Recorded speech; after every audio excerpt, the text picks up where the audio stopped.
voit des situations, par exemple, de populations nomades qui sont obligées de changer leur chemin parce que le système pluviométrique a changé.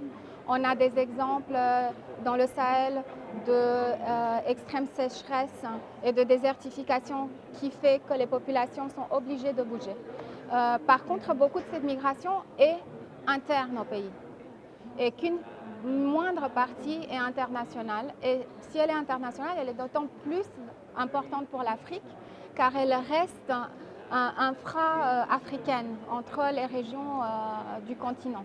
Je pense qu'il y a les solutions vraiment climatiques. Si on investit dans l'action sur le climat, dans les énergies propres, si on investit dans le système de ressources d'eau, si on investit dans de la réhabilitation des terres, dans ce cas-là, on va permettre aux gens de ne pas avoir à bouger de manière forcée. Donc ça, c'est une partie des solutions.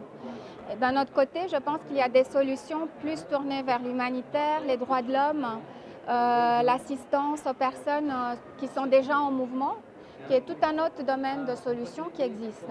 Ensuite, il y a beaucoup de solutions qui sont tournées vers la prévention, les risques, que les populations à risque soient informées, qu'il y ait des manières de les mettre en garde tôt, de les former, qu'il y ait aussi des assurances pour qu'il y ait moins de pertes et dommages. Donc voilà un autre domaine de solutions.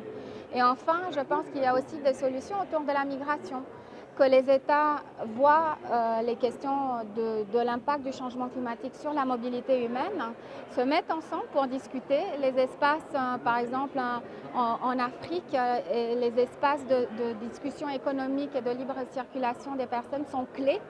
On a des processus aussi régionaux de consultation sur la migration qui sont clés. Et donc, on peut faire des types de visas, des arrangements consulaires, des types de protection, de favoriser une mobilité du travail positive, digne, régulière. Et là aussi, nous avons des solutions.